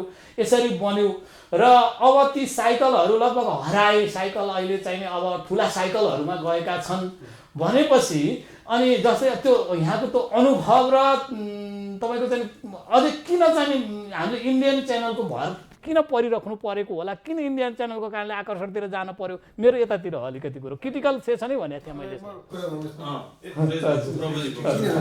त्यो इन्डियन च्यानलको त्यो कार्यक्रमलाई पनि प्रायोजन गर्नुपर्छ। प्रायोजक नेपालमा चाहिँ के छ भनेदेखि न सरकारी पक्षबाट प्रायोजन हुनसक्छ, न व्यापारीहरूले गर्छन्, न धनाढ्यले गर्छन्। यहाँ यो शास्त्रीय सङ्गीत भनेको हामीले धेरै पटक भनेको जरा हो भनेर, जरा भनेपछि गाडेको हुन्छ, देखिँदैन। मैले जुन चाहिँ फल भने नि त्यो माथि मात्रै हुन्छ, त्यो फलको लागि मात्र छ त्यो जरातिर, यहाँ कसैको पनि ध्यान छैन क्या। अब यो टेलिभिजनमा तपाईँले जुन चाहिँ मिथिला नेपाल टेलिभिजनले कार्यक्रम चलाएको छ, यो कार्यक्रम यो चाहिँ तपाईँको मिथिला भन्ने शब्दै यस्तो कि यो त संस्कृतिको सबभन्दा धनी ठाउँ हो मिथिला भनेको त होइन। त्यो कारणले यो नाम मैले पनि तपाईँले भने जस्तै तानेर आउनु बाध्य भएको। तर अरू च्यानलहरूमा जता जता कार्यक्रम भइरहेको थियो, शास्त्रीय सङ्गीतको महत्त्व बुझ्ने मानिसहरू नभएको कारणले, साङ्गीतिक प्रतियोगिताहरूको लागि पनि त्यो बुझ्ने मानिसहरू नभएको हुनाले यो शास्त्रीय सङ्गीतको चाहिँ प्रमोसन त्यतातिरबाट नभएको वास्तवमा। अनि मैले शास्त्रीय सङ्गीतको चाहिँ एउटा कार्यक्रमको लागि प्रयोजन गर्न कुनै टेलिभिजनमा गएँ भने टेलिभिजनले के भन्छ, सरकारी टेलिभिजन नेपाल टेलिभिजनमा गएँ भने यदि मलाई कति पैसा दिन सक्नुहुन्छ? होइन, त्यो त म्याडमले पनि अगाडि भनि नै सक्नुभयो। त्यही भएर मिथिला थपिएको नेपाल भनेरै मैले भनेको छु। अब मैले त यहाँलाई अलिकति मैले माइन्ड नगरिदिन अनुरोध गरेँ। र अहिले हामी जुन हामीले यो कुर्सीहरू चियरहरू जुन राखेका छौँ, यो कुर्सी चियरलाई हामीले भन्न मिल्ने ठाउँ छ नि त प्रभु सर? छ। किनभनेदेखि सङ्गीत तथा नाट्य एकाडेमीको तपाईँको शास्त्रीय सङ्गीत विभाग प्रमुख पनि यहीँ हुने होइन त? विभिन्न अनुभव बोकेको र हजुरको चाहिने भनौँ न के अरे यो कलासँग सम्बन्धित व्यक्तित्व पनि यहीँ हुने, नेपाल शास्त्रीय सङ्गीत के अरे समाजको अध्यक्ष पनि यहीँ हुने र ललित कलाको त्रिविधि अन्तर्गत ललित कलाको प्रमुख पनि यहीँ हुने। अनि अब भन्ने चाहिँ नि कसलाई कि के अरे यो भन्दाखेरिमा आफै त महादेव उत्तानो पर कसले देला बर भन्ने छ नि त होइन? हो भनेपछि अब होइन भन्नु न। फेरि यहाँ म अनुरोध गर्छु, तपाईँले हेरिसक्नुभयो, सुनिसक्नुभयो आदरणीय धनबहादुर गोपाली सरले भन्नुभयो नि त, अहिले निराशाजनक अवस्था छैन, अवस्था निरन्तर ऊर्ध्वगामी छ, माथि उठ्दैछ। यसलाई अझ जति ध्यान दिनुपर्ने हो त्यति दिन नसकिएको, त्यसलाई प्रभुजीले इङ्गित गर्नु भए जस्तै सरकारले सहजीकरण गर्ने हो। तर सजग चाहिँ देशको मिडिया हुनु पर्यो, देशको उद्योग जगत हुनु पर्यो, देशका नागरिक समाज हुनु पर्यो। सबैको ध्यान चाहिँ नि हो त्यतातिर, सकारात्मक कुरालाई कसरी प्रवर्धन गर्ने त त्यतातिर जानु पर्यो। अब हामी अन्तिमतिर पनि छौँ। अगाडिकै कुरा गर्छु म। हजुर, मेनुका पौडेल अलिक छोटो है म्याडम? सारेगामा पावन जानुभयो उहाँ टप 10 मा पनि आउनुभयो होइन। त्यति बेला अब मेनुका पौडेलको पुरै मिडियामा छाएको होइन। त्यसपछि सारेगामा जुनियरमा आयुष केसी र प्रितम दुईजना गए होइन। भनेपछि हामी कहाँ त कमी त छैन नि, प्रतिभा त हामी कहाँ जति पनि छ। त्यसभन्दा पहिला डान्समा त्यो तिरिया मगर फर्स्ट भएर आई डान्सिङ। अनि अब मैले यहाँहरू सबैको दिग्गजहरूको भनाइलाई यसरी संक्षेपीकरण गरे भने के हुन्छ? विभिन्न जसका आँखा छन्, मिडियाको आँखा सबैभन्दा चनाको हुन्छ है, त्यो आँखा चाहिँ नि अलिकति अझ फड्कारेर हेर्नुपर्ने आवश्यकता छ। भन्नाले हामीले गर्नुपर्ने गतिविधि शास्त्रीय सङ्गीत जुन शास्त्रीय कला सम्बन्धी गतिविधि हामीले गरेकै छौँ र जनस्तरमा यसको प्रभाव पनि गएकै छ, आकर्षण पनि बढेकै छ, तर हामीलाई त नदेखिएको मात्रै हो भन्ने आशय हो त यहाँहरूको? एकदम त्यो पनि हो। त्यो केयर छैन क्या। जो ट्यालेन्ट छ नि, जति ट्यालेन्टेड हामी कहाँ छ, म साँच्ची नै ठोकेर भन्छु, हामी कहाँ धेरै ट्यालेन्टेड विद्यार्थीहरू छन्, धेरै ट्यालेन्टेड सिङ्गर्सहरू छन्, तर उनीहरूले मौका पाउनु पर्यो नि। अब म्याडम, यहाँहरू सबैजनालाई म के भन्छु भने तपाईँहरूसँग तेस्रो आँखा आएको छ। पक्कै पनि त्यो तेस्रो आँखाले यहाँहरूलाई प्रष्ट रूपमा देख्नेछ र त्यो तेस्रो आँखाले देख्नको लागि यहाँहरूले पनि त्यो तेस्रो आँखालाई दुईटा आँखाले देखिदिनुपर्छ। यहाँका दुईवटा आँखाले त्यो तेस्रो आँखालाई देखिदियो भने त्यो तेस्रो आँखाले पक्कै पनि यहाँहरूलाई देख्नेछ भन्नुको अर्थ यहाँहरूले बुझिसक्नु भएको छ। आम दर्शक वृन्दले बुझ्नु भएको छैन भने मैले यस्तो दिग्गज व्यक्तित्वहरू जुन ठाउँमा हुनुहुन्छ उहाँहरूको तेस्रो आँखा भनेर मैले फेरि यसरी नै भन्ने गरेको छु, मिथिला थपिएको नेपाल टेलिभिजन। किनकि नेपाल टेलिभिजनले जुन खालको चित्त दुखायो वास्ता गरेर त्यो जनताको टिभी हो, मलाई एकैछिन भन्न दिनु पर्छ। यसो म भन्छु, हामी कुनै मिडिया विशेषलाई इङ्गित गरेर नभनौँ, नेपाल टेलिभिजनले पनि धेरै महत्त्वपूर्ण यो पर्यो धीरेन्द्र सरको कुरो, धीरेन्द्र सरले त्यो कुरो। हजुर, म चाहिँ नि एक ठाउँ दायित्वमा हुनु त्यो बेग्लै कुरा होइन। म पनि एउटा लेखक पनि हुँ, एउटा गायक पनि हुँ, सङ्गीत साहित्यसँग सरोकार राख्ने मान्छे हुँ, एउटा नागरिक हुँ। त्यसैले त्यो कुरा पनि मैले भन्नुपर्छ, कुनै टेलिभिजनको कुरा होइन, जसले गर्छ त्यसलाई हामीले तर नेपाल टेलिभिजनले त त्यसरी रिक्वेस्ट गर्दाखेरिमा पनि त चासो त नदिएकै हो नि त। नदिएकै कुरालाई नदिएको भन्दा त के फरक पर्यो? दिनु पर्थ्यो, त्यो जनताको टेलिभिजन हो, सबैको टेलिभिजन हो। त्यति मात्रै भन्न मिल्दैन होइन। गर्ला होइन, होलान् उनका पनि होइन। मलाई त मिथिला के अरे नेपाल टेलिभिजनले नेपाल टेलिभिजनलाई जे गरे पनि हामीलाई केही सरकार छैन, किनभने हामी पनि एउटा टेलिभिजन हो। आर्थिक समस्या देखाउनुहुन्छ कि यस्तो होइन नि त। आर्थिक समस्या मिथिला नेपाल टेलिभिजनलाई पनि नभएको होइन नि। भन्नाले यो शास्त्रीय सङ्गीत तपाईँको सङ्गीतको धड्कन, सङ्गीतको मेरुदण्ड, सङ्गीतको आत्मा भनेर भन्छौँ। अनि जनताको टेलिभिजन नेपाल टेलिभिजन सबैको कर हामीले तिरेको टेलिभिजन हो नि त। त्यो त हो तिरेको हो। अनि त्यसले टाइम दिँदैन भने अनि शास्त्रीय सङ्गीत दृष्टिले चाहिँ नि नेपाल टेलिभिजन, रेडियो नेपाल जस्ता संस्थानहरूको भूमिका बृहत्तर हुन आउँछ। हो पक्कै पनि हो। भनेपछि जुन अब हामीले जस्तै यहाँहरूको ठाउँबाट विभिन्न अट्याचमेन्ट होला, कतिपय भन्न मिल्ने नमिल्ने, भन्न सक्ने नसक्ने विविध कुराहरू हुन्छन्। तर हामीले त मिथिला नेपाल टेलिभिजनले त आजबाट मिथिला थपिएको नेपाल टेलिभिजनले नामाकरणै गरिसक्यो। त्यो भनेको के हो भने यो मिथिला थपिएको नेपाल टेलिभिजन भनेको यो जनताको टेलिभिजन हो भनेको हो यो। हेर्नुहोस् हो, त्यसो भएको हुनाले अब लगभग हामीले यो कार्यक्रमलाई छुट्याउँदै पनि छौँ र अब मैले म्याडमलाई 30 सेकेन्डमा मिथिला नेपाल टेलिभिजनलाई के भनेर तपाईँ जान चाहनुहुन्छ त म्याडम? अब त एकदम हृदयबाटै धन्यवाद दिन चाहन्छु। अब तपाईँहरूले चाहिँ अब त गर्नु पर्यो, तपाईँले भन्नु मात्रै भएको छ। अब हामीले एक साताव्यापी चाहिँ देख्यौँ। अब यसलाई निरन्तरता चाहिँ दिनु होला भन्ने आशा गर्छौँ। हाम्रो तर्फबाट जति पनि तपाईँलाई चाहिँ सहयोग चाहिन्छ हामी गर्छौँ तपाईँहरूलाई होइन। त्यसले गर्दाखेरि धेरै धेरै धन्यवाद। हामी शास्त्रीय सङ्गीतका कलाकारहरूको लागि यो धेरै ठुलो कुरो हो। तपाईँहरूले शास्त्रीय सङ्गीतलाई अगाडि बढाइदिनुहोस्, हामी तपाईँहरूको साथ छौँ। पक्कै पनि यहाँलाई धन्यवाद म्याडम। र मैले फेरि हाम्रो धनबहादुर गोपाली सरसँग आइपुगेँ। लगभग प्रश्न यही नै हो सर, मेरो जिज्ञासा यही नै। पहिलो त तपाईँहरूले जुन यो अहिले सप्ताहव्यापी कार्यक्रम गर्नुभयो, सराहनीय काम, यो ऐतिहासिक नै यो भएको हो। यसको लागि चाहिँ तपाईँलाई धेरै धेरै धन्यवाद दिन चाहन्छु नै। जस्तै सङ्गीत नाट्य एकाडेमीलाई पनि। र अहिले भर्खरै प्रश्न उठाए जस्तै अहिले यही फरमबाट म नेपाल टेलिभिजनलाई पनि यस्तो कार्यक्रम शास्त्रीय सङ्गीतलाई तपाईँहरूले पनि माया गर्नुहोस्, कुनै एउटा समय दिएर प्रसारण गर्नुहोस्। त्यसरी रेडियो नेपालमा हामीले पहल पनि गरेका थियौँ र केही समय भएको पनि थियो। विभिन्न आर्थिक कारणले गर्दाखेरि उहाँहरूले त्यो कार्यक्रम गर्नु भएन। हामीले सधैँ यो निःशुल्क गर्ने वातावरण जस्तो हुनुभयो त्यहाँ, त्यस कारण हामीले त्यो गर्न सकेनौँ। रेडियो नेपाललाई पनि म यही फोरमबाट अनुरोध गर्न चाहन्छु यो कार्यक्रम पुनः सञ्चालन होस् र मिथिला जुन टेलिभिजनले अब जुन अहिले कार्यक्रम हो यसलाई निरन्तर रूपमा हप्ताको एकपटक सक्नुहुन्छ कि हप्ताको 2 पटक सक्नुहुन्छ कि यो शास्त्रीय सङ्गीतलाई चाहिँ निरन्तरता दिनुहोस्। यहाँबाट गर्न थालेपछि सरकारी टेलिभिजन वा रेडियो सरकारी मिडियाहरूले पनि बाध्य भएर यो गर्नुपर्ने स्थिति आउन सक्छ। त्यसको लागि तपाईँहरूको महत्त्वपूर्ण यो कदम हुनेछ। त्यसले अब सङ्गीत नाट्य एकाडेमी हाम्रो सङ्गीतको मेन थलो नै हो।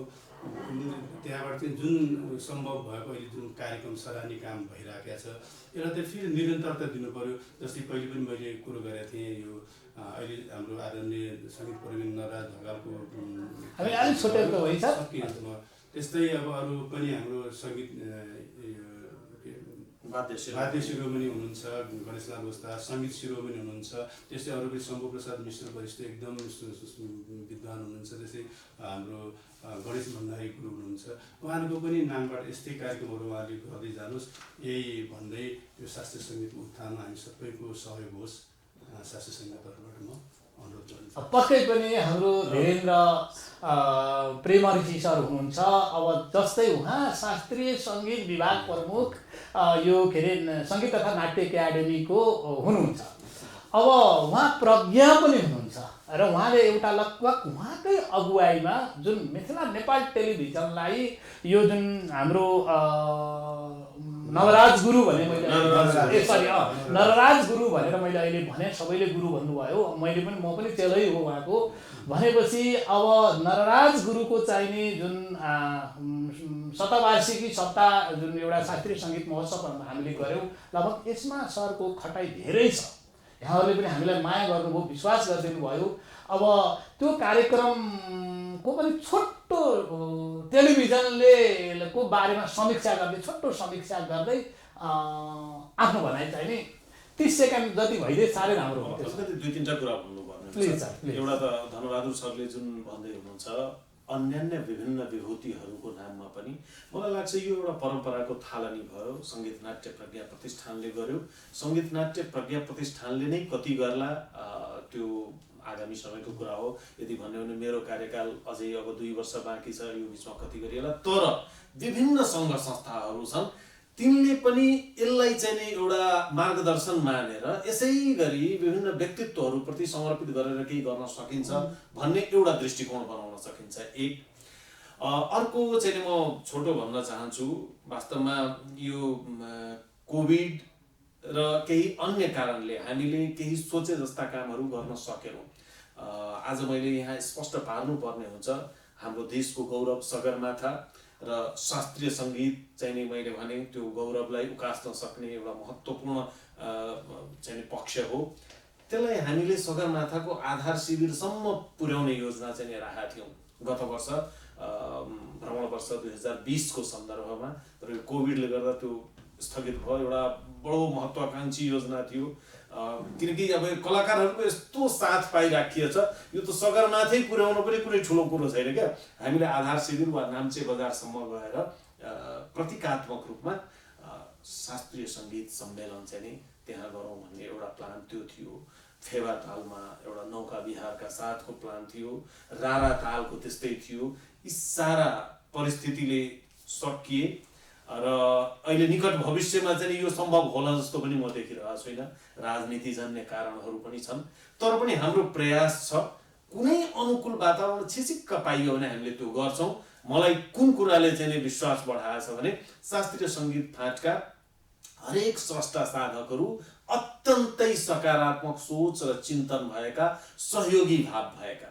र मलाई लाग्छ यो 3-4 वर्षमा हामीले जे जति काम गर्छौँ लगभग यस फाँटका हरेक साधकहरूलाई समेटेर हामी अगाडि बढ्न चाहन्छौँ र यसमा सबैको सहयोग मिलि नै रहेको छ। यसमा यति नै भनौँ र यो अहिले जुन कुराहरू हामी गर्नलाई यहाँ सक्षम भइरहेका छौँ वा भन्ने मुख हाम्रो चाहिँ यहाँ भनौँ खुलेको छ, पाएका छौँ, त्यो चाहिँ नि यही साताव्यापी सङ्गीत सम्मेलन नरराज गुरुप्रति समर्पित र यसमा मिथिला नेपाल टेलिभिजनले धेरै ठुलो एउटा चाहिँ नि जसको भागी मलाई बनाएको छ, हामीलाई बनाएको छ, शास्त्रीय सङ्गीतलाई गुण लगाएको छ।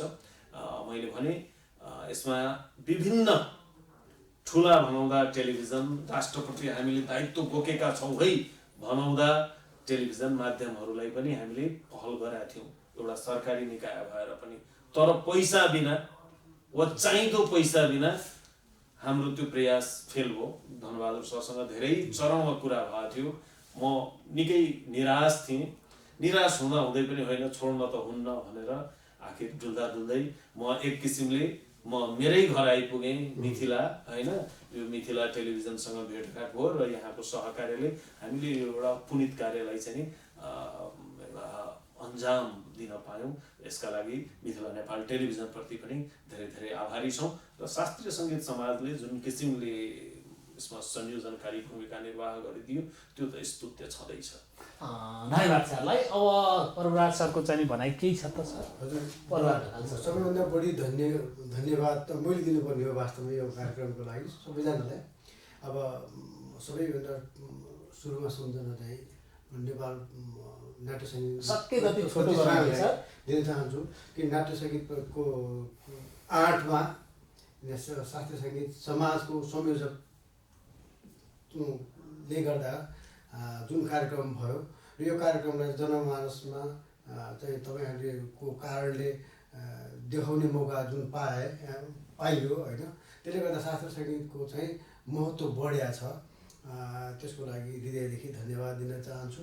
अनि अर्को एउटा सानो कुरा पनि प्याच्च बोलिहाल्नु मन लागेको, छोड्नु मन लागेन। शास्त्रीय सङ्गीतको विकास गर्नको लागि यो शास्त्रीय सङ्गीत भनेको वास्तवमा सङ्गीतको जरा हो। त्यो कारणले हरेक सङ्गीतमा शास्त्रीय सङ्गीत हुन्छ र हरेक सङ्गीतको विकासको लागि चाहे रेडियो होस् चाहे टेलिभिजन होस्, जस्तो कार्यक्रम सञ्चालकहरू उहाँहरूले चाहिँ सङ्गीतको विद्यार्थीहरूलाई चाहिँ यो कार्यक्रमको सञ्चालन यस्तो किसिमको सञ्चालन दिने हो भनेदेखि भोलि धनबहादुर दाइले गोपालीजीलाई पनि सबले चिन्छन्, मलाई पनि सबले चिन्छ, त उहाँलाई पनि चिन्छ, त्यसमै चिन्छन्। नभएदेखि त जसले गीत मिठो सुन्यो त्यो मिठो गीत सुन्ने मान्छेलाई मात्रै इन्टरभ्यू लिने भयो क्या यहाँ त। त्यो कारणले शास्त्रीय सङ्गीतको विद्यार्थीहरूले चाहिँ जब कार्यक्रम चलाउन थाल्छन् त्यसपछि आएर शास्त्रीय सङ्गीतज्ञहरूको महत्त्व रहन्छ। पक्कै पनि यहाँहरू सबैलाई धेरै धेरै धन्यवाद। प्लिज सर, एउटा छुट्याएँ। हाम्रो शास्त्रीय सङ्गीत समाजको तर्फबाट हाम्रो गोकुल लिम्बू महासचिव, हजुर, उनले चाहिँ धेरै यहाँ सहयोग गर्नुभयो हाम्रो धेरै उनलाई शास्त्रीय सङ्गीत समाजको तर्फबाट धेरै धेरै एउटा सन्दर्भ आइहाल्यो, प्रभुजीले कोट्याउनु भयो। म यी दुई युवालाई पनि धन्यवाद नदिरहन सक्दिनँ, कुन्दन पाठक र जोनिसा पौडेल। र ठ्याक्क त्यो कुरा सञ्चालनमा उहाँहरू आइदिनाले हरेक स्रष्टाको हरेक साधकको इतिवृत्त उहाँहरूलाई थाहा थियो। बोल्न मात्रै जान्ने त धेरै होलान् होइन, तर अन्तरकुन्तरसम्म पुगेर उहाँका सम्पूर्ण वैशिष्ट्य पस्किन सक्ने गरी त्यो प्रस्तुत गर्नु भनेको त्यो विधागत क्षेत्रको वैशिष्ट्य हो। यो दुवैका साथै एउटा विशाल भट्टराई हुनुहुन्छ ध्रुपद गुरुकुल काठमाडौँका, जसले चाहिँ नेपथ्यमा रहेर यो कार्यक्रममा धेरै सहयोग गर्नु। अब मैले वरिष्ठ व्यक्तित्वहरूलाई मैले धन्यवादतिर नै गएँ। अब मेरो ठाउँबाट यहाँहरूले यो धन्यवादलाई बुझिदिनु पनि हुन्छ पक्कै पनि। र मैले यहाँहरूले भन्दै गरेको एउटा शब्द मलाई चाहिँ नि याद भएको छ, ठुला। ठुला भन्ने कसलाई भन्ने हो? मैले देखेको छु सबैभन्दा ठुलो जनावर जसको 4 खुट्टा हुन्छ, जसलाई हात्ती भन्ने गरिन्छ हामीले। त्यो हात्तीलाई एउटा माहुते हुन्छ, सानो चाहिँ त्यसको काँधमा बसेको हुन्छ र उसले आफ्नो एउटा खुट्टाले कनाएर उसलाई जता जता लानुपर्ने हो त्यतातिर त्यो अजङ्गको हात्तीलाई चाहिँ नि माहुतेले डोर्याएर हिँडेका हाम्रा आँखाले प्रष्ट रूपमा देखिएको छ। त्यसो भएको हुनाले यदि नगर्नेहरू ठुला हुन्छन् भनेदेखि ती ठुला हुन्। धनका ठुला कति हुन्छन्? चाहिएको हामीलाई मनका ठुला हो। त्यसो भएको हुनाले यहाँहरू माझ मनको ठुलो भएको यो मिथिला नेपाल टेलिभिजन हो र यसलाई तिनलाई ठुला धनका ठुलालाई छोडेर यहाँहरूले मनको ठुलाप्रति यहाँहरूको चासो गइदियो भनेदेखि पक्कै पनि स्रष्टाहरू अरू जन्मिने छन् र शास्त्रीय समाज भरिलो हुनेछ, जहाँ जहाँ त्यो शास्त्रीय समाज र शास्त्रीय सङ्गीतभित्र धेरै सरस्टाहरूका गुलाबी फुलहरू फुल्नेछन्, त्यो दृश्य पक्कै त्यो मौलाएको हामीले हेर्न पाऊँ। त्यसको लागि सहयोगी भूमिका, सबैभन्दा सहयोगी भूमिका खेल्ने भनेको यहाँहरू नै हो। मैले यो निवेदन गरेँ र आदरणीय दर्शक महानुभावहरू, यहाँहरूलाई यो आजको मिथिला दर्पणमा जुन हामीले एउटा यो शास्त्रीय समाजसँग जोडिनु भएका दिग्गज अर्थात् वरिष्ठ व्यक्तित्वको माझ जुन खालको संवाद सञ्चालन भयो र यहाँहरूलाई यो संवाद कस्तो लाग्यो? पक्कै पनि यो शास्त्रीय सङ्गीतलाई हामीले अगाडि बढाउनको लागि के गर्नुपर्छ, यहाँहरूले के महसुस गर्नुभएको छ? आज जे जति कुरा आए त्यो मनन गर्दै छुटेका कुराहरू के हुन् त्यसलाई हामीलाई सजेस्ट गरिदिनको लागि हामी अनुरोध गर्दछौँ। यो कार्यक्रम मिथिला नेपाल टेलिभिजनको युट्युबमा पनि जाने गर्छ। हाम्रो युट्युब ठेगाना हो, यहाँहरू युट्युबमा गएर एमटिभी नेपाल 4K यदि सर्च गर्नुभयो भनेदेखि हाम्रो युट्युब ठेगाना आउँछ। त्यसमा यहाँहरूले नपुगेका कुराहरू, यहाँहरूबाट व्यक्त, आजको दिग्गज व्यक्तित्वबाट व्यक्त तर नपुगेका कुराहरू, छुटेका कुराहरू केही छन् भने त्यसमा टिपोट गरिदिनको लागि म हार्दिक अनुरोध गर्छु, जसको कारणले यो शास्त्रीय सङ्गीत क्षेत्र, शास्त्रीय कला क्षेत्र चाहिँ नि हराभरा भएको हामीले हेर्न पाऊँ। सुझाव यहाँहरूको र यसरी नै पुनः भेट हुने बाचाका साथ अहिलेलाई म बिदा हुन्छु। हस्त नमस्ते। हेर्दै गर्नुहोस् मिथिला नेपाल टेलिभिजन।